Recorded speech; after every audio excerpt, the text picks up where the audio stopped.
Kita akan belajar satu tema, saya kasih judul yaitu Discipleship Pastoral. Apa sih Pak kok Inggris-Inggrisan? Haleluya. Saya mau jelaskan, tenang saja. Discipleship Pastoral, yuk yang bisa ngomong ini katakan sama-sama, 2, 3.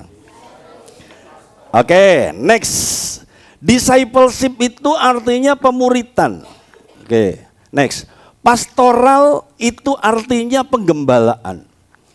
Nah, antara pemuritan dan penggembalaan itu sama apa enggak sih?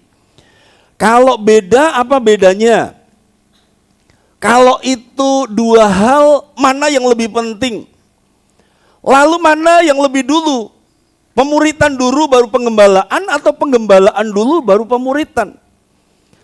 Nah, tentu kita harus belajar dari pola Yesus karena gereja itu adalah tubuh Kristus. Jadi patternnya, polanya itu adalah pola Yesus.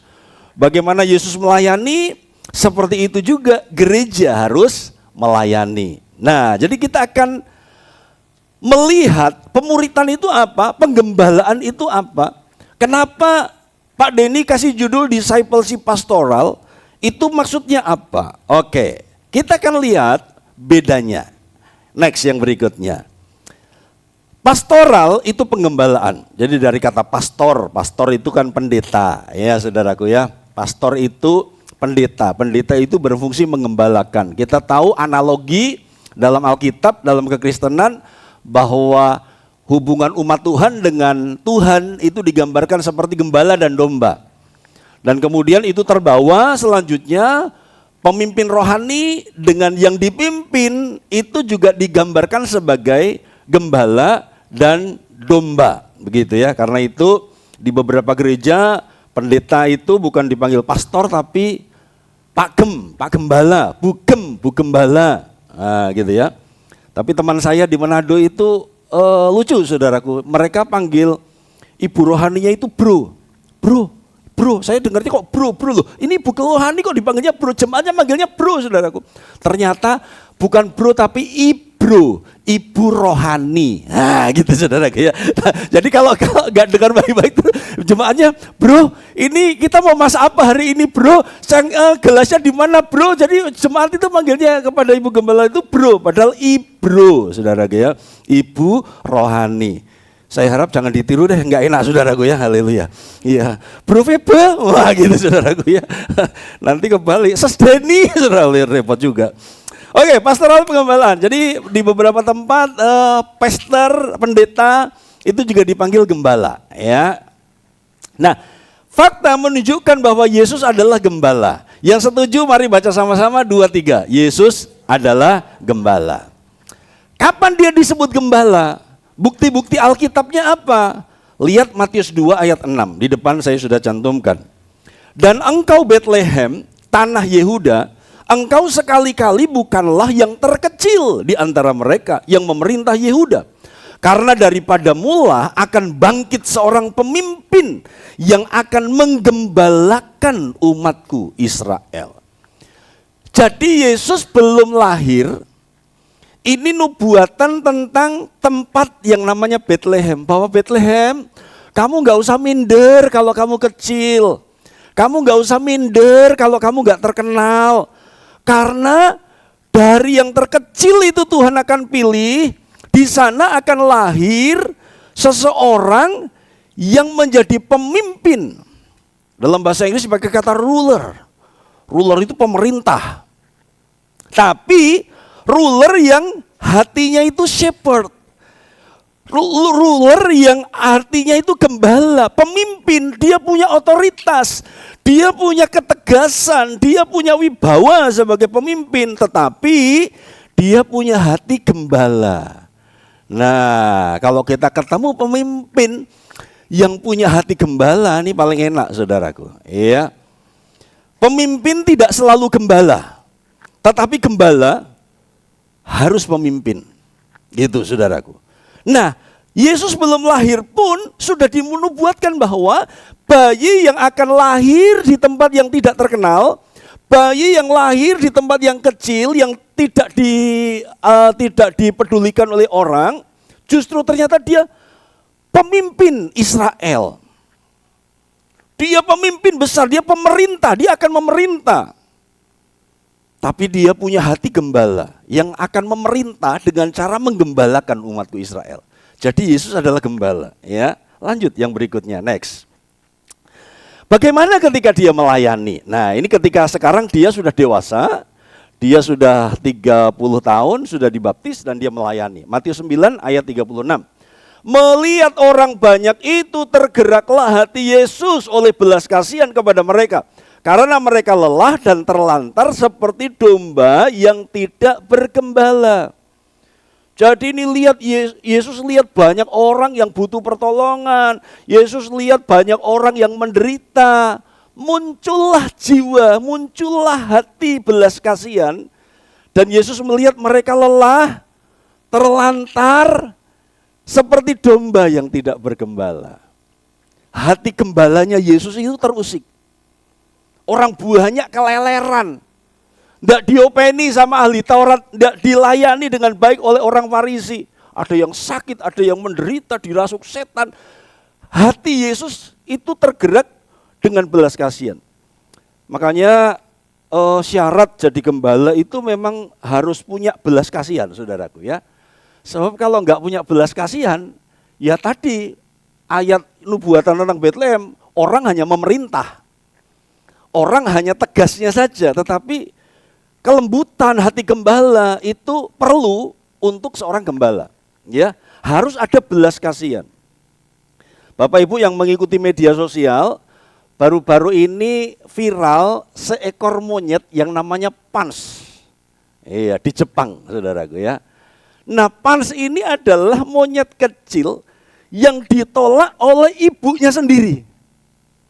Dibully, dirundung, dicekik, dibanting-banting ibunya sendiri, saudaraku. Dan karena ibunya nolak, maka komunitasnya juga nolak. Jadi Bapak Ibu perlu tahu bahwa monyet adalah hewan yang suka berkomunitas. Ya. Bilang sama sebelah, monyet aja punya komunitas. Bilang saudaraku, bilang saudaraku. Haleluya. Monyet itu gak bisa hidup sendiri, dia selalu hidup dalam kelompok gitu saudaraku ya.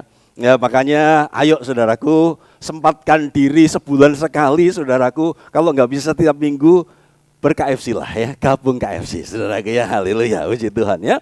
Ditolak saudaraku, Pak kok ke situ sih Pak hubungannya Pak. Iya, ditolak sama mamanya, dibanting-banting, dicekik. Dan kemudian saudaraku Pans ini tertolak.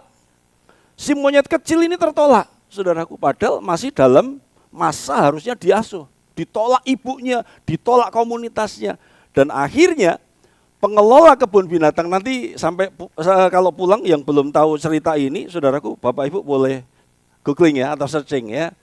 Monyet Pans gitu ya di Jepang. Kemudian dikasihlah boneka monyet oleh petugas kebun binatang, dikasihlah boneka monyet gede. Dan ternyata baru ketahuan belakangan itu viral dan kemudian ternyata bonekanya itu boneka IKEA, saudaraku ya, haleluya. Sampai bos IKEA-nya datang khusus untuk Pans dan dia nyumbang boneka yang lebih gede, saudaraku ya, haleluya. Dan Bapak Ibu tahu apa yang terjadi ketika dia ditolak oleh mamanya, ketika dia ditolak, kok mamanya sih? Ibunya, mboknya, induknya, kok mamanya? Induknya. Ketika dia ditolak oleh induknya, saudaraku, ditolak sama komunitasnya. Penjaga kebun binatang memberikan boneka monyet yang gede. Dan si Pans ini dia kemana-mana dia tarik bonekanya ini, saudaraku. Dia tidur, dia guling-gulingan sama bonekanya. Dan itu membuat netizen yang biasanya garang dan sangar, saudaraku, tiba-tiba jatuh hati semuanya. Gara-gara si monyet kecil yang ditolak, saudaraku. Saya baca komen, ada satu yang menarik saya. Ada satu ibu-ibu yang berkata begini, aduh kasihan, yang lain bilang kasihan, aku nangis lihatnya. Tambahkan kalau di video itu ada musiknya yang syahdu, yang bikin melo gitu saudaraku ya. Sehingga tambah hati kita terhanyut, aduh kenapa enggak dekat sini gitu, kena dekat sini tak openi. Banyak yang ingin ngadopsi saudaraku. Dan kemudian ada satu komen yang lucu, ibu-ibu dia berkata, baru kali ini saya ingin jadi ibu monyet. Saking terenyuhnya gitu loh saudaraku. Saking kasihannya lihat monyet kecil narik-narik boneka saudaraku, karena ditolak sama komunitasnya, dia guling-gulingan main-main sendiri. Karena memang disiksa saudaraku. Jadi bukan cuma ditolak, disiksa, dicekik, dibanting-banting. Dan sehingga dia harus menjauh dari komunitasnya. Dia main dengan boneka itu saudaraku. Dia main dengan boneka itu. Nah, kemudian ada ibu yang berkata, baru kali ini saya ingin jadi ibu monyet. Nah, ingin diambil, ingin diadopsi saudaraku. Bapak ibu saudaraku, kita harus punya belas kasihan. Intinya begitu saudaraku, ini bukan cerita tentang monyet, tapi tentang belas kasihan yang kadang-kadang muncul di saat-saat tertentu. Dan saya berdoa itu akan semakin kuat dalam hidupmu. Ketika tema kita hari ini adalah, tahun ini adalah penjangkauan dan pemuritan, ya. Saya berdoa supaya hati belas kasihan itu bukan hanya sok-sok saudaraku, tetapi bukan sok-sokan saudaraku, bukan kadang-kadang, tetapi sak-sok. Haleluya, puji Tuhan ya. Lebih sering lagi bergetar itu, gitu ya. Puji Tuhan. Yesus lihat orang banyak lelah terlantar seperti domba tidak bergembala, hatinya terusik dan dia melakukan sesuatu. Yohanes 10 ayat 11, yuk baca sama-sama, 2, 3. Akulah gembala yang baik dan aku mengenal domba-dombaku dan domba-dombaku mengenal aku. Nah, Yesus ngomong aku gembala yang baik, ya. Aku mengenal domba-dombaku dan domba-dombaku mengenal aku. Haleluya, ya. Jadi saya harus berusaha, kami harus berusaha, saudaraku, mengenal domba-domba. Kesukaannya apa? Haleluya, ya. Kalau tanggal lahir sorry nggak hafal, saudaraku, haleluya. Ya, kalau tanggal lahir sorry nggak hafal, ya. Tapi namanya siapa, saudaraku, rumahnya di mana, kami harus kenal. Sifatnya bagaimana, kami harus kenal, ya. Dan kemudian di 1 Petrus 5 ayat 4, Yesus disebut sebagai gembala agung oleh Petrus. Jadi Petrus yang diminta menggembalakan domba-domba Tuhan, akhirnya Petrus pun manusia yang sangar garang, sering gagal seperti firman Tuhan minggu lalu. Dia akhirnya muncul juga hati gembalanya. Sehingga dia menulis Yesus sebagai gembala agung. Jadi Yesus adalah gembala. Next. Nah, jadi ya setuju ya, Yesus adalah gembala. Dia melakukan pelayanan penggembalaan. Sebelum kelahirannya sudah dinubuatkan sebagai gembala. Dalam pelayanannya berhati gembala. Dan ini informasi yang menarik. Di surga Yesus tetap menggembalakan kita. Ini keren. Artinya kita nggak bisa tanpa gembala. Gembala itu dibutuhkan. Bahkan di sorga. Yesus menggembalakan, ini lihat saya bacakan ya, Wahyu 7:17. Sebab anak domba yang di tengah-tengah tahta itu akan menggembalakan mereka. Dan akan menuntun mereka ke mata air kehidupan, dan Allah akan menghapus segala air mata dari mata mereka. Jadi Yesus tetap jadi gembala di sorga. Jadi apakah Yesus melakukan pelayanan penggembalaan? Yes, di bumi dan di sorga. Jadi kalau hari ini Bapak Ibu punya gembala yang tidak sempurna, sabar. Ya, nanti di sorga kita akan digembalakan oleh pribadi yang sempurna. Yang setuju katakan amin. Ya, bilang sama sebelah, nek ndak sabar dengan Pak Denny, tak dongake cepat ketemu gembala yang sempurna po. Haleluya gitu. Guyon saudaraku ya. Haleluya ya. Jadi kalau Bapak Ibu tidak sabar dengan saya yang tidak sempurna, kami yang tidak sempurna, sabar saudaraku ya. Kita akan digembalakan oleh anak domba yang sungguh-sungguh luar biasa itu ya, sempurna ya. Jangan dulu ke sana. Anda masih harus bekerja, melayani, menjangkau jiwa. Next yang berikutnya. Oke. Jelas Yesus melakukan pelayanan pengembalaan. Sekarang, apakah Yesus melakukan pelayanan pemuritan? Jelas. Ya. Yesus melakukan pemuritan. Kenapa? Karena dia memanggil murid-murid. Matius 5:19. Yesus berkata kepada mereka, mari ikutlah aku dan kamu akan kujadikan penjala manusia. Lalu mereka pun segera meninggalkan jalannya dan mengikuti dia. Jadi jelas, nggak usah panjang-panjang di sini. Jelas Yesus melakukan proses pelayanan pemuritan. Next. Yesus memilih 12 rasul dari antara murid-muridnya. Ini menarik. Saya mau kasih tahu sebuah informasi yang tersembunyi di sini.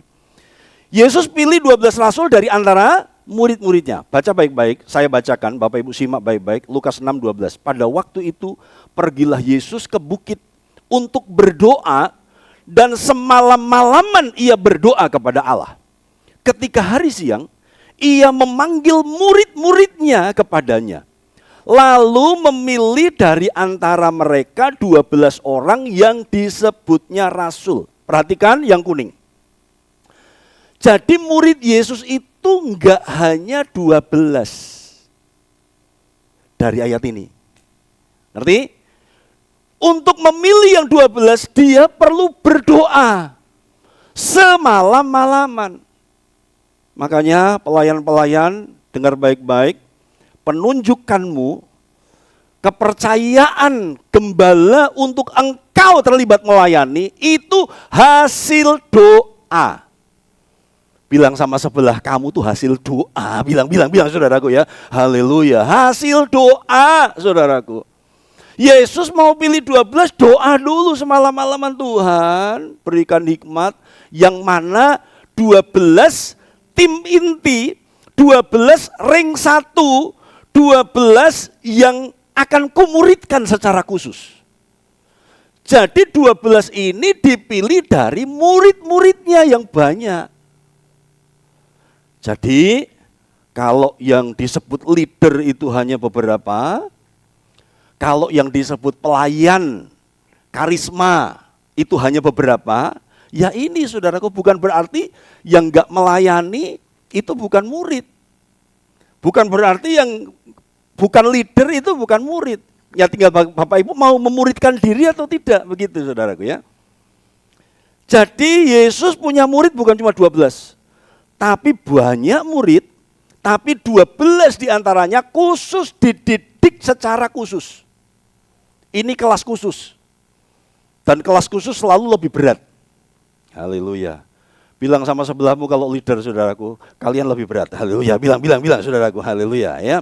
Bilang sama sebelahmu kalau koordinator Komsel saudaraku ya, KFC, kamu lebih berat dari yang lain. Haleluya. Puji Tuhan ya. Puji Tuhan. Bapak Ibu, ini yang terjadi. Yesus melakukan pelayanan pemuridan. Next. Jadi, Yesus adalah guru atau mentor yang memuridkan. Yang mengembalakan siapa? Gembala. Yang memuridkan siapa? Guru, mentor. Faktanya adalah Yesus lebih terkenal dan lebih sering disebut sebagai guru atau rabi. Tidak pernah ada Yesus dipanggil gembala. Pak Gem, enggak ada. Gembala, Yesus enggak pernah dipanggil gembala. Tapi dia melakukan pelayanan pengembalaan. Tapi masyarakat, orang-orang, murid-murid itu enggak pernah panggil Yesus gembala. Jadi enggak masalah Bapak Ibu, itu bukan gembala. Kalau engkau melakukan fungsi penggembalaan, engkau gembala. Ngerti ya? Yesus gak pernah dipanggil gembala. Dia berkata, aku gembala yang baik. Bukan gelar, tapi action. Jadi penggembalaan itu bukan kedudukan, bukan jabatan, tetapi action. Tetapi sikap, tindakan. Dan saya percaya orang-orang yang tidak berstatus gembala seperti saya, tetapi melakukan fungsi pengembalaan, upah kita, mahkota kita sama. Lebih baik jemaat yang tidak berstatus gembala, tapi punya hati gembala. Daripada statusnya gembala, kedudukannya gembala, tapi tidak melakukan fungsi penggembalaan. Celaka saudaraku. Makanya saya berkata bahwa Tuhan, kalau ada orang-orang di tempat ini yang secara diam-diam melakukan fungsi penggembalaan, memperhatikan orang lain, merawat orang lain, melakukan sesuatu orang lain, Tuhan hargai, berkati. Kami selalu berdoa seperti itu. Ya. Jadi Bapak Ibu, Yesus gak pernah dipanggil gembala, tapi dia melakukan fungsi gembala. Dan dia paling sering dipanggil sebagai guru atau rabi. Yesus memadukan pengajaran, teori, dan praktek. Jadi sebagai seorang mentor, ada kadang-kadang dia kasih teori, kadang-kadang praktek. Gitu. Membuktikan bahwa dia melakukan proses pemuridan. Dan sebagai mentor, ini yang nomor 3 nih. Kadang Yesus terlihat tega dan tegas dalam memerintahkan atau mengajar sesuatu. Jadi mentor itu kadang-kadang perintahnya nggak enak. Mentor itu kadang-kadang ngasih taunya nggak enak, saudaraku. Lagi badai, saudaraku, dia enak-enak tidur, mentornya tidur, saudaraku. Haleluya, digoyang-goyang. Wah, perahunya penuh dengan air, mentornya tidur. Haleluya, puji Tuhan. Dan murid-murid protes, guru, rabi, engkau nggak peduli kalau kita binasa. Yesus sedang ngajar, percaya. Karena setelah itu badai diteduhkan dan Yesus berkata, kamu ini memang nggak percaya. Bukan marah-marah, bukan miso-miso, tapi ditegur, kamu memang nggak percaya sih. Jadi kadang-kadang mengajarnya tuh nyeleneh. Mengajarnya tuh nggak masuk akal. Mau contoh yang lain? Satu kali kumpul 5.000 laki-laki, 5.000 yang terdeteksi oleh Asyir, saudaraku ya, 5.000. Nah, gitu kan, kumpul di lapangan. Gitu. Sudah malam, mereka lapar. Murid-murid bilang, Tuhan suruh mereka pulang supaya mereka cari warmindo masing-masing. Nah, gitu ya. Supaya mereka beli takjil masing-masing. Ini sudah petang nih, sudah petang. Alkitab berkata sudah petang. Biar mereka war takjil masing-masing. Haleluya, gitu saudaraku ya. Lalu Yesus ngomong, enggak. Kamu harus kasih makan. Wah, sadis. Enggak ada persediaan. Cari-cari persediaan, gosek, cuma 5 roti 2 ikan. Kamu harus kasih mereka makan. Mentor kadang-kadang ngajarnya tega dan tegas. Senggol sama sebelah. Seperti siapa? Tanya-tanya saudaraku, haleluya, puji Tuhan ya. Seperti siapa? Ya. Harus kasih makan. Petrus saudaraku, Tuhan, kalau itu engkau, suruh aku jalan di atas air. Kalau Yesus orang Manado bilang, kamarijo. Wah gitu ya. Kalau Yesus orang Manado, kamarijo. Kesini saja. Silakan ke sini. Yesus memberikan peluang untuk Petrus jalan di atas air. Walaupun setelah itu gagal. Tapi minimal sudah ngerasain jalan di atas air. Haleluya. Kadang-kadang tega gitu loh. Gurunya kok ya tega. Enggak kasihan kalau tenggelam. Nah, kadang-kadang halangan pemuritan adalah ketika kita enggak tegaan. Enggak berani negur, enggak berani tegas. Kadang-kadang orang tua menjadikan anak kita ngelunjak itu karena kita kurang tegas. Iya. Di sisi lain anak-anak kita berontak juga ketika kita terlalu tegas. Bisa saudaraku. Jadi lembut dan tegas harus berpadu. Iya. Nah, itulah materi pria sejati. Haleluya ya, puji Tuhan ya. Lembut dan tegas itu harus bersanding. Oke. Masih mau bukti lagi, Yesus tuh kadang-kadang tega. Ada seorang bilang, Tuhan aku mau ikut engkau. Tuhan bilang, jual semua hartamu, baru ikut aku. Jual semua asetmu, baru kamu ikut aku. Kok tega banget sih Yesus? Ada orang ikut Yesus, Tuhan aku mau ikut engkau, tapi aku tak pamit dulu. Nanti aku ikut kalau orang tuaku sudah mati, baru aku melayani engkau.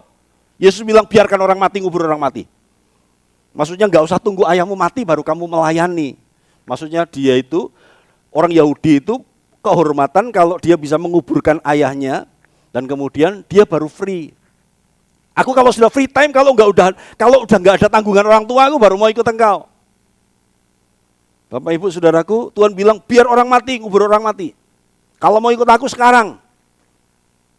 Maksudnya itu nanti ada waktunya, ada urusannya sendiri. Tuhan berkata, kalau matamu bikin berdosa, cungkil. Lebih baik masuk surga tanpa mata daripada matamu bikin berdosa. Kalau tanganmu bikin berdosa, potong tanganmu. Lebih baik kamu masuk ke surga tanpa tangan daripada tanganmu bikin berdosa. Ya, orang yang masuk surga itu akan komplit, saudaraku. Gak mungkin orang cacat ada di surga. Katakan sama-sama, di surga kita sempurna. Katakan sama-sama, 2, 3, haleluya. Tapi perkataan Yesus itu kadang-kadang sarkas. Jadi saya sebagai penggiat kata kreatif, saya minta maaf kalau kadang-kadang kata-kata saya sarkas, saudaraku. Saya sangat mengakui itu. Saya sangat mengakui itu. Makanya tagline-nya kata kreatif adalah gokil, usil, nyentil. Haleluya, puji Tuhan ya. Namanya juga disentil, saudaraku ya. Jadi minta maaf kalau gembala ini tukang sentil, gembala ini tukang gokil, gembala ini sok usil, saudaraku. Begitu ya. Kadang-kadang kata-katanya sarkas. Yesus memakai kata-kata yang sama. Lukas 14:26 saya baca. Jikalau seorang datang kepadaku Dan ia tidak membenci bapaknya, ibunya, istrinya, anak-anaknya, saudara-saudaranya laki-laki atau perempuan. Bahkan nyawanya sendiri, ia tidak dapat menjadi muridku. Kalau kamu gak benci bapakmu, ibumu, saudaramu, bahkan nyawamu sendiri, kamu gak layak jadi muridku. Wah, sarkas saudaraku. Ini, mentor tuh kadang-kadang tega dan tegas. Haleluya. Puji Tuhan. Bilang sama sebelah, Tuhan lembutkan mentorku. Bilang saudaraku, haleluya. Bilang saudaraku.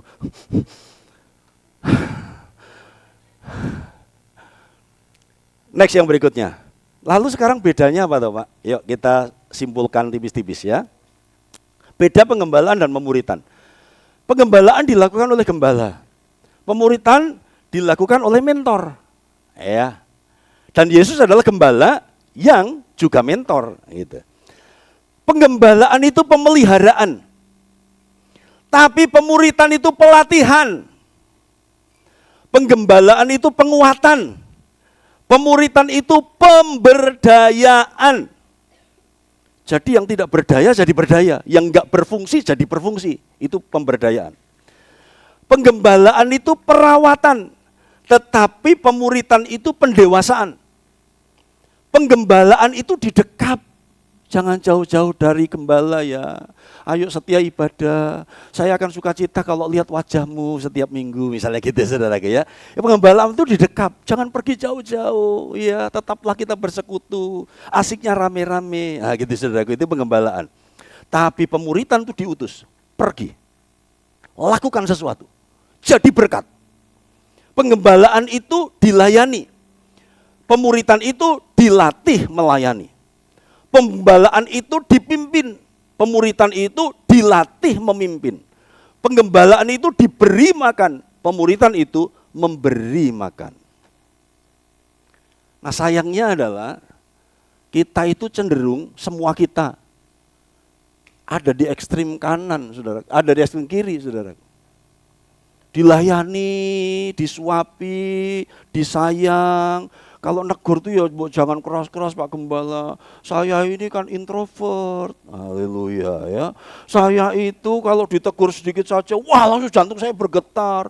Saya itu kan lemah mental. Haleluya. Saya ini kan lemah iman. Jadi jangan keras-keras dong Pak Gembala. Kita kadang-kadang maunya dipelihara, dikuatkan, saudaraku, tapi nggak pernah kuat-kuat, haleluya, begitu kan? Didorong-dorong, tapi nggak pernah maju-maju, gitu saudaraku ya. Dibesuki setiap kali, tapi ya ngono-ngono wae, saudaraku begitu ya, saudaraku ya. Dilayani, dipimpin, kita maunya dielus-elus, dimanjakan, gitu ya. Iya, kecil dimanjakan, saudaraku, dan hidup remaja foya-foya, begitu kan, saudaraku. Nanti menikah kaya raya gitu kan, mati masuk surga, namanya begitu ya. Lanjut yang berikutnya, yuk. Lihat, ini bedanya pengembalaan dan pemuritan.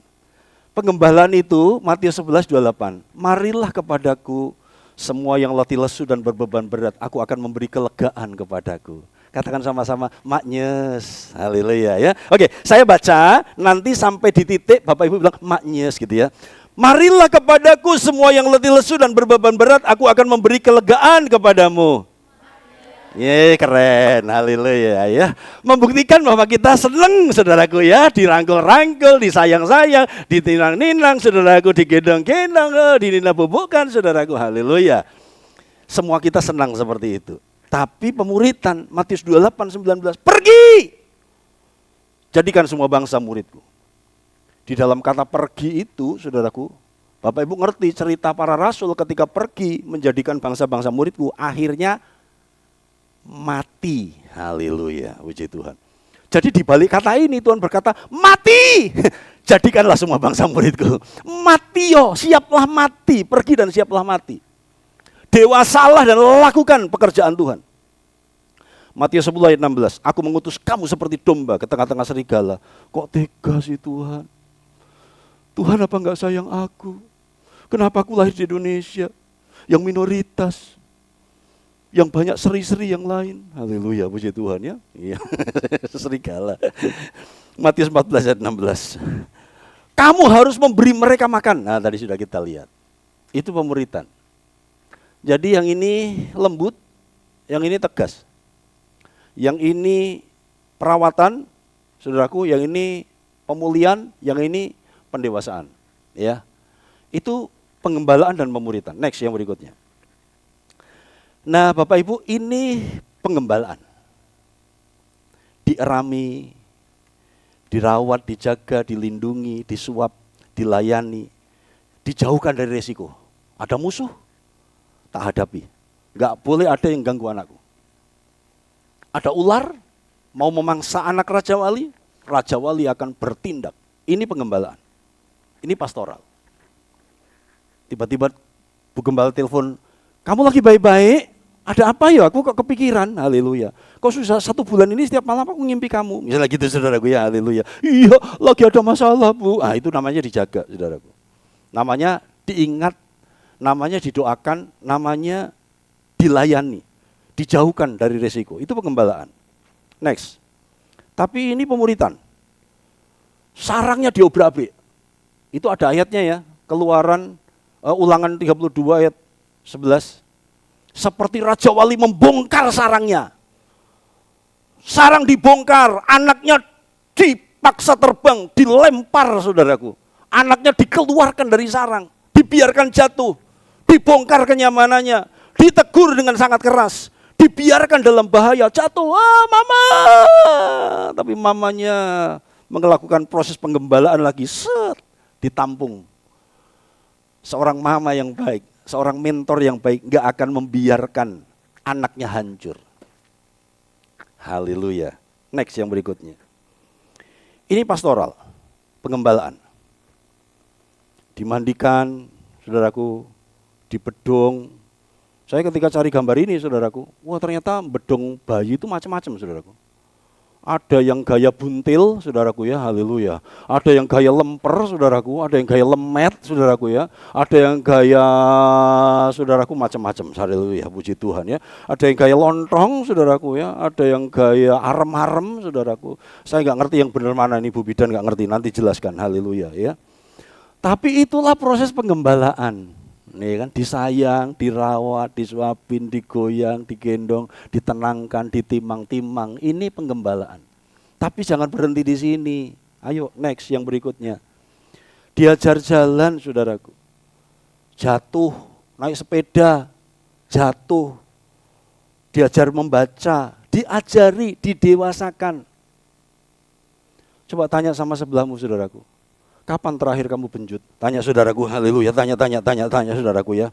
Jangan-jangan itu sebuah pelajaran. Jangan-jangan itu sebuah edukasi saudaraku. Iya aku benjut dan gembala membiarkan saja.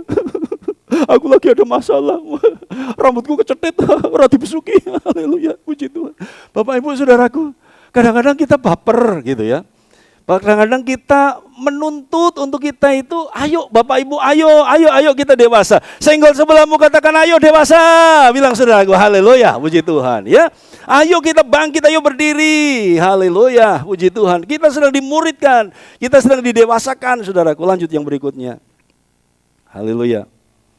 Ini Petrus dari penjala ikan menjadi penjala manusia. Dia khotbah 3.000 orang bertobat. Ya. Kalau di Yohanes 21 khotbah minggu lalu ketika dia tangkap ikan enggak dapat ikan, itu ikan yang didapat itu 153 ya. Ya, 153 di Yohanes 21. Minggu lalu Vion enggak sempat ngulas angka itu. 153. Dari enggak ada tiba-tiba ada setelah Yesus bangkit gitu. Tapi ketika Tuhan menjadikan penjala manusia, angkanya berlipat, 3.000 orang bertobat. Bukan cuma 153. Satu kali khotbah yang bertobat 153 itu sudah keren, saudaraku. Tapi yang bertobat 3.000 orang. Yesus bilang, gembalakanlah domba-dombaku. Yang belum dengar khotbah minggu lalu keren, saudaraku. Petrus ini sering bikin kesel Yesus. Tapi Yesus tidak pernah ganti murid. Dia menyangkal Yesus. Tapi Yesus gak buang dia. Yesus tetap memberdayakan Petrus. Yesus enggak menghakimi Petrus, tetapi Yesus melihat potensi masa depan. Dan bayangkan kalau Yesus enggak sabar. Bayangkan kalau Yesus ganti murid kita nggak akan dengar cerita 3.000 orang bertobat. Gereja nggak akan sampai seperti ini karena Petrus adalah tokoh di gereja mula-mula di Kisah Rasul di Yerusalem. Dia adalah pemimpin, dia adalah orang yang berani, yang memimpin teman-temannya. Kalau Yesus ganti murid, Yesus nggak sabar, udah kamu bukan muridku. Tapi Yesus memulihkan Petrus. Itu khotbah minggu lalu, saudaraku ya. Dan itu membangun dan memberkati saya. Next yang berikutnya. Nah Bapak Ibu, banyak orang cuma senang digembalakan. Dan beberapa menuntut peningkatan kualitas penggembalaan. Tetapi sayangnya enggan dimuridkan. Beberapa justru menolak dan menghindari. Pertanyaannya Pak Denny, apakah berarti saya harus meninggalkan segala sesuatu lalu ikut Pak Denny gitu? Kemana saja ikut Pak Denny, ngindel Pak Denny, pekerjaanku ditinggalkan? Bukan begitu juga saudaraku ya. Saya lebih mendorong kita, ayo kita memuridkan diri. Saya tahu Bapak Ibu, ya saya juga kerepotan kalau Bapak Ibu kemana-mana ngindel saya, saudaraku ya. Saya kerepotan, saudaraku, saya kerepotan ya. Dua putus siji repot, saudaraku ya, haleluya, puji Tuhan. Anak saumbioan gini jur melu neng di, saudaraku, oh biar mana saya bingung, saudaraku ya. Bukan begitu maksudnya. Ayo praktek apa yang saya ajarkan gitu. Praktekkan apa yang Bapak Ibu dapat dari gereja ini, pelajari dan kemudian praktekkan. Haleluya. Itu namanya memuridkan diri. Artinya ada perubahan di keluargamu, ada perubahan dalam imanmu, ada kemajuan dalam kerohanianmu, ada pendewasaan yang semakin lebih lagi. Itu kerinduan kami. Yang mau katakan amin, saudaraku. Haleluya ya. Jadi area yang biasanya banyak orang komplain itu pengembalaan. Jarang orang komplain pemuritan. Kok gereja ini nggak ngelatih orang sih?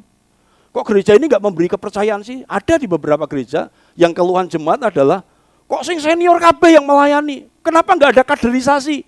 Beberapa jemaat mengeluhkan itu di beberapa gereja. Nah, saya bersyukur bahwa di Karisma Family nggak ada senior, nggak ada junior. Kita sama-sama belajar. Junior pun, salah-salah pun dikasih kesempatan. Haleluya. Saya berkomitmen gereja ini adalah gereja yang lokal tetapi punya kualitas interlokal. Haleluya, puji Tuhan. Katakan sama-sama gereja lokal, kualitas interlokal. 2, 3, haleluya. Puji Tuhan ya. Makanya tim PAW kita diminta ke sana, diminta ke sini, saudaraku. Wah, melayani sini Pak, melayani ke sana. Wah, luar biasa, saudaraku ya. Jadi kita boleh lokal, tapi mari kita mempengaruhi, kecil tapi berdampak gitu, saudaraku ya. Oke, jadi kita harus belajar untuk apa yang kita dapatkan. Yang orang tuntut, yang orang komplain itu pengembalaan. Kok enggak begini, kok enggak ada diakonia, kok enggak ada kunjungan, kok enggak ada doa, kok gembala kurang perhatian. Yang dikomplain faktor pastoral. Tapi jarang orang komplain karena memang ini berat, saudaraku. Ini berat. Kok enggak ada dilatih, kok saya itu enggak dilatih melayani, saudaraku. Nah gereja ini memberikan kesempatan, ayo kita latihan melayani bareng-bareng gitu ya. Next yang berikutnya. Nah ini yang saya sampaikan minggu lalu. Saya ulang lagi. Dalam pemuritan yang diproses bukan hanya murid tapi juga mentor. Murid diproses untuk taat, mentor diproses untuk sabar. Haleluya. Bilang sama sebelah, aku ya kudu sabar. Bilang saudaraku, haleluya ya, puji Tuhan ya. Murid diproses taat, mentor diproses untuk sabar. Bapak Ibu Saudaraku, tidak semua gereja bisa dan berani memuridkan loh, tidak semua. Saya akan share ini kepada teman-teman saya karena kadang-kadang beberapa teman itu fokusnya pastoral. Fokusnya pastoral, enggak salah saudara, enggak salah, tapi takut negur jemaat, takut khotbah keras saudaraku, takut kalau kabur. Beberapa keluhan dari teman-teman itu, Pak gimana sih caranya bisa ngomong keras tapi ya harus imbang. Kita ngomong keras, tangan yang memukul adalah tangan yang membebat. Harus begitu. Itu pelajaran dari guru saya. Kamu boleh mukul, tapi tangan yang memukul harus tangan yang sama ini yang membebat. Gitu. Sehingga orang itu pulih dari lukanya. Luka enggak apa-apa, biarkan sebentar, tapi dipulihkan. Karisma berkomitmen untuk memuridkan. Ya. Mentor berani mempercayakan, murid dapat dipercaya. Nah, ada beberapa pola di mana senior itu takut tersaingi. Ada banyak saudaraku orang-orang yang tidak berani mempercayakan karena takut disaingi. Wah ini kursiku, ini posisiku, jangan ganti aku. Iya gitu ya. Ada yang begitu saudaraku. Tapi untuk proses pemuridan mentor itu harus berani mempercayakan. Discipleship pastoral adalah penggembalaan yang menekankan pemuritan. Penggembalaan jalan, pemuritan jalan. Tantangannya adalah idealis tanpa realistis. Nah, kalau kita mau masuk dalam proses pemuritan, yang kita harus mengizinkan kesalahan, tim musiknya salah, gitu kan, WL-nya salah, penerima tamunya nggak sempurna. Jadi saudaraku, kita nggak boleh idealis. Kita harus memberi kesempatan pembelajaran dari yang tidak sempurna bertumbuh menjadi sempurna. Gereja Karisma Family bukan gereja yang sempurna, tetapi mau disempurnakan. Katakan sama-sama, aku tidak sempurna tetapi mau disempurnakan. 2, 3, haleluya, puji Tuhan. Oke, menjelang terakhir, next. Matius 28, karena itu pergilah, jadikanlah semua bangsa muridku, dan baptislah mereka dalam nama Bapa dan Anak dan Roh Kudus, dan ajarlah mereka melakukan segala sesuatu yang telah kuperintahkan kepadamu, dan ketahuilah, baca sama-sama yang putih, 2, 3, aku menyertai kamu senantiasa sampai kepada akhir zaman. Bapak Ibu Saudaraku, Tuhan janji menyertai kita. Walaupun mentornya susah, yang dimentor juga berat saudaraku, tapi ada anugerah Tuhan yang menyertai kita sampai kesudahan zaman. Tidak masalah Iran digempur, nggak masalah perang dunia ketiga terjadi, Tuhan tetap menyertai kita. Amin saudaraku. Haleluya. Yang terakhir, klik kesimpulan. Haleluya. Yesus adalah gembala sekaligus pelatih. Ya. Jadi doakan supaya tim leader kami semua punya hati dan kapasitas untuk melatih. Penggembalaan bagus, tapi jangan berhenti di situ. Gembala harus melatih, melahirkan gembala-gembala. Area-area pelayanan Anda, lahirkan orang-orang yang baru, orang-orang yang lain. Yesus melakukan keduanya. Penggembalaan dan pemuritan sama pentingnya. Itu dua hal yang berbeda tetapi harus bersanding, nggak bisa dipisahkan. Penggembalaan dan pemuritan nggak bisa dipisahkan. Dan yang terakhir, ini kesimpulan saya, sebab ada dua pendapat. Ada yang berkata, pemuritan dulu baru penggembalaan. Tapi kalau saya lebih cenderung yang ini, saudaraku. Penggembalaan dulu baru pemuritan.